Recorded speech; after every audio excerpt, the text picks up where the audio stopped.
বিয়ের আগে হারাম রিলেশন করে জেনা করে ফেললে সে মেয়েকে বিবাহ করলে গুনাহ মাফ হয়ে যাবে কিনা? ভাইরা আমার, বিবাহ পূর্বে যদি কেউ হারাম সম্পর্কে জড়ায়, আমাদের যুবক ভাইরা ভালো করে শুনে নেন, আপনার চরিত্রকে যদি আপনি কালিমা যুক্ত করেন তাহলে এটা ভয়ঙ্কর অপরাধ এবং কবিরা গুনাহ।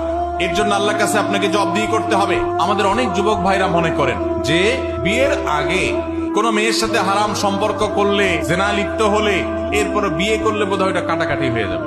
এটা সঠিক না, এটা ভুল। বিয়ে করেছেন, এখন হারাম থেকে বের হয়ে আসছেন, এটা ভালো। কিন্তু আগে যে অপকর্ম হয়েছে, গুনাহে হয়েছে, নাজায়েজ কাজ করেছেন, হারাম সম্পর্ক করেছেন, তার জন্য দুইজনেই আল্লাহর কাছে সারা জীবন চোখের পানি ফেলে কাঁদতে হবে, তওবা করতে হবে, ক্ষমা চাইতে হবে, ইস্তেগফার করতে হবে, ইনশাআল্লাহ তাহলে মাপ পাওয়া যাবে। যদি মনে করেন না, বেশিরভাগ এই হারাম রিলেশন যারা করে তারা তো মেয়েদেরকে মিথ্যা প্রতিশ্রুতি দেয়, একটাও বেশিরভাগই ঠিক রাখে না। আমি কথা ঠিক রাখলাম।